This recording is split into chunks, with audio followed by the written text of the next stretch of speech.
Olá, galera, oi, terceiro ano, tudo bem? Olha só, vamos lá. No módulo 1, vocês sempre me perguntam sobre a nossa amiguinha chamada paráfrase. E ela está sempre, dentro da intertextualidade. Esse tópico aqui eu coloquei porque é o que vocês muito me perguntam. Então, eu resolvi tirar estas dúvidas aqui para facilitar toda a interpretação sobre intertextualidade no trabalho de vocês, certo? Então, olha só, intertextualidade, construção de um texto com base em outro pré-existente. Esse texto, ele pode estar explícito ou implícito, pode estar visível, ou você tem que ter um excelente conhecimento do que acontece no mundo, você tem que estar conectado sempre com o mundo para que você possa identificar que dentro de um determinado momento você irá encontrar uma intertextualidade. Por exemplo, se de repente eu faço "Ah!", e Valéria pirou, não, deu um grito, é isso mesmo. Aí você pega aquela imagem literária, o grito. Veja bem, eu posso ter uma imagem com alguém gritando, certo? Ou eu posso simplesmente gritar, ou eu posso também ter a imagem do quadro do o grito. Os três têm o mesmo sinônimo, o mesmo significado, grito, correto? Agora, caberá a você conhecer através da arte o que é o quadro, o grito, né? Caberá a você entender se eu gritei, caberá a você ver uma imagem ou alguém aqui gritando, né? Então veja bem, tudo vai depender do contexto do que você conhece. De repente, alguns nem sabem sobre o quadro ou o grito. Esse é só um detalhe, tá? Então, tudo vai depender. Se eu pego uma charge, se eu pego uma tirinha, por exemplo, eu tenho bastante intertextualidade. Se você prestar atenção e estiver conectado com o mundo, você conseguirá entender isso facilmente. Você pode ter o desenho de algum personagem, alguma pessoa com a ideia de grito. Ou você pode simplesmente ouvir ou você pode ver a imagem do quadro, o grito. Ou seja, os três têm os mesmos finais, objetivos do grito, certo? Para isto, é necessário que você lembre que a intertextualidade, ela pode ser implícita ou explícita. Quando eu gritei, vocês viram que foi explícito, Valéria pirou? Tô quase surtando dentro de casa mesmo, mas vamos lá. Ainda não cheguei no grito, tá? Mas veja, eu tenho ela explícita, como eu tenho implícita, o quadro o grito, que é aquela imagem de fundo, né, com cores fortes e uma ideia de alguém que tá assim, tal. Você tem que ter o conhecimento literário para que possa chegar à intertextualidade. Isso é uma boa questão de prova do Enem, tá? Aí vamos lá. A paráfrase. Paráfrase, conservação da intenção do sentido do texto original. Veja aqui, eu coloquei para vocês, tá? O exemplo simples. Coloquei aqui, primeira pessoa mesmo do plural. Devemos ser persistentes como a água na pedra. Eu estou numa linguagem bem formal, né? Na verdade, o que eu estou colocando para vocês dentro de uma linguagem formalizada, que é aquela que é bastante utilizada na nossa língua portuguesa e que é maravilhosa nas redações. Veja bem, olha agora numa linguagem informal. Água mole em pedra dura, tanto bate até que fura. Se você parar para analisar, eu tenho o mesmo significado, sendo que eu estou na minha linguagem coloquial, é um provérbio, né? E o outro eu estou na minha linguagem formal. Vocês me perguntam muito sobre paráfrase. Me perguntam muito sobre isto durante as aulas. Valéria, como é que eu faço com a paráfrase? O que é paráfrase? Olha só, peguei esse exemplo e coloquei para vocês, certo? Eu tenho uma linguagem, quando você tem a linguagem coloquial, a linguagem informal, é mais fácil que você a compreenda. Mas isso não quer dizer que você, que é um excelente entendedor da língua portuguesa, que tem um léxico maravilhoso, não conseguirá transformar esta oração numa linguagem formal. Aqui está, devemos ser persistentes, como a água na pedra. É o significado, ambas possuem o mesmo significado, ok? Aí eu coloquei ainda para paráfrase, tá? Eu vou de novo para a paráfrase. Reprodução explícita de um outro texto. Eu tenho 2 textos aqui, um formal e um informal. Depois, eu coloquei assim, exemplo, você tem que fazer a interpretação de um texto. Você tem que ter conhecimento do que está acontecendo no mundo. Se você não o tem, tudo se complica, porque você vai parar e vai analisar. O que é isso mesmo, hein? Ué, mas eu não estou entendendo nada.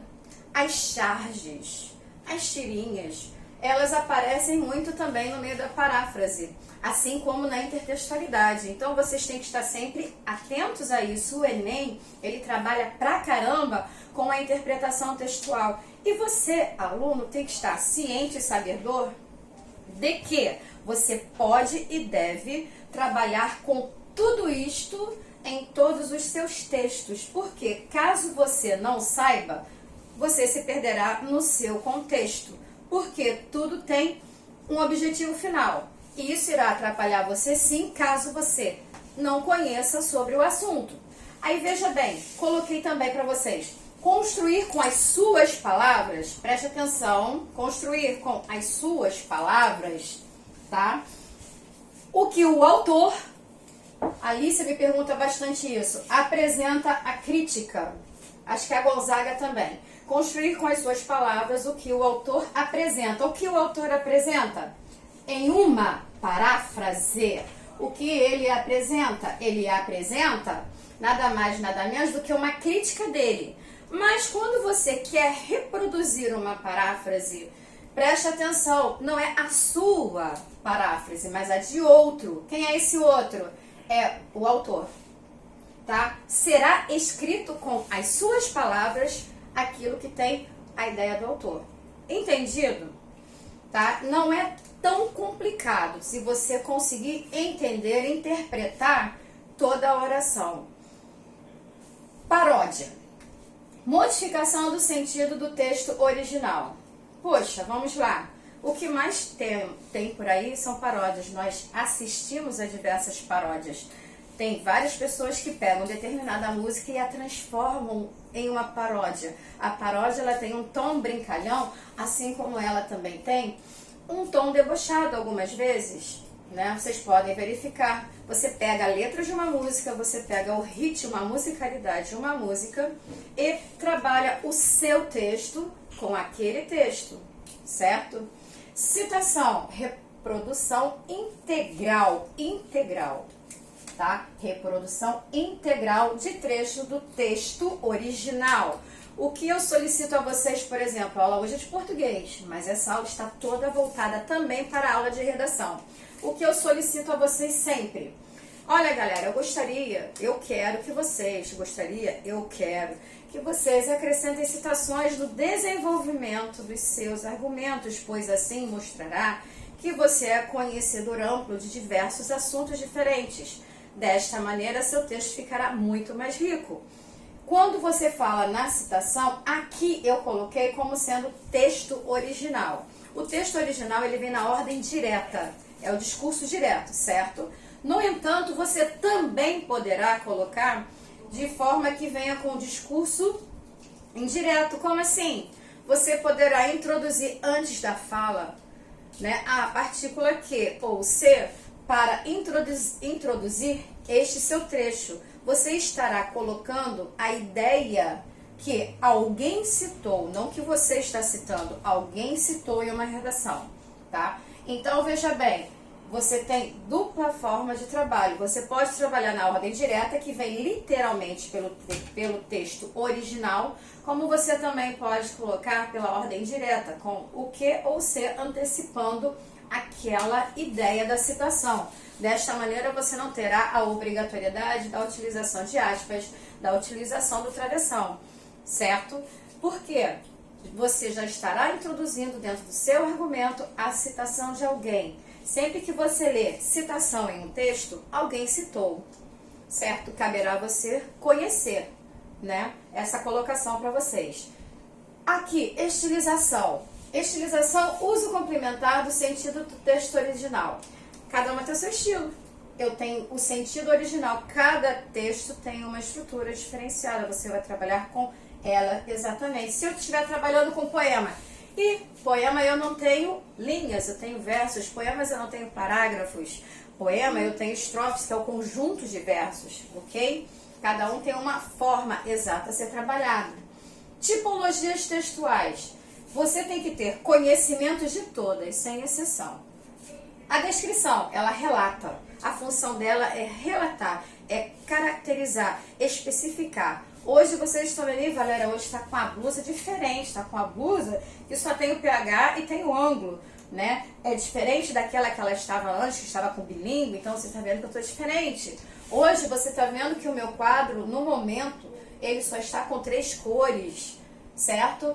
Não sei se para vocês está tão fácil, mas assim, a visibilidade, espero que depois vocês me dêem um retorno. Então, olha só, tenho 3 cores, somente, eu costumo trabalhar até com mais, tá? Postos, tá? Então, veja, quando você trabalha com a descrição, você estará especificando pulseira vermelha, relógio, a pulseira de sempre, anéis, óculos, brinco, né? Como estou? Então, você estará fazendo a descrição de algo. A pessoa, o quadro.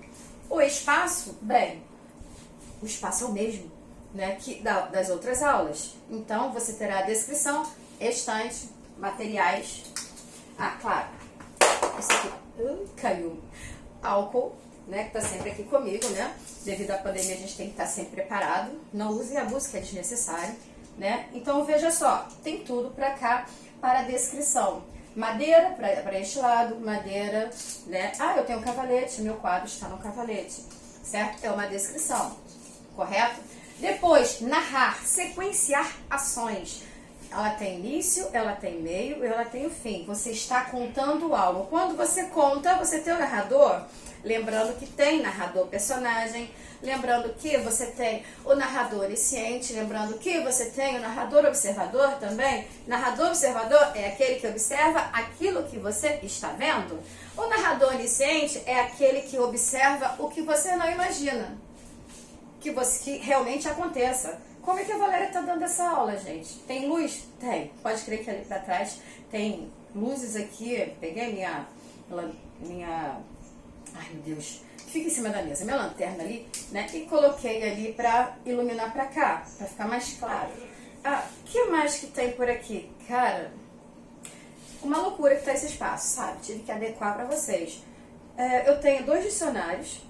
Eu tenho 2 pesos que estão em cima de uma escada de 1, 2, 3, 4, 6 degraus, tá? Que está segurando o meu celular. Você não imagina, você deve... Ah, tá um tripé. Criei um, tem como tá não. Então, veja bem, tem-se que dar um jeito para isso, né? A situação é hoje, para vocês, tá tranquilo, tá de boa, que nada, professor improvisa, que é uma maravilha. E a aula tá fluindo, né? Então, veja bem, o narrador onisciente vai saber te contar quantos livros tem isso aqui, são dicionários? Sim, tem pesos, tem escada, tem fios ali ligando para clarear mais para cá, de forma que também não dê muita luz aqui, para que vocês não consigam ter o reflexo. Então, veja, o narrador onisciente, ele vai contar. A professora Valéria, ela continua com os trabalhos. Hoje ela está dando uma revisão de intertextualidade, principalmente paráfrase e matéria, solicitada muito em sala pelos alunos, né? Então, veja bem, e vai colocar as condições em que eu estou dando aula, que você não vê, você não tem noção, certo? Mas ele sabe contar. Ele sabe dizer se eu estou alérgica, se eu não estou alérgica. Estou alérgica. Tá, então ele sabe falar tudo. Eu estou cansada? Não estou cansada? Eu estou com sono? Não estou com sono? É dia? É noite? Não dá para você saber, certo? Mas o narrador onisciente, ele conseguirá lhe passar todas essas informações. Lembrando também que quando eu trabalho com texto poético, eu chamo sempre atenção a isso em sala. Muitos pensam que a poesia é sempre narração.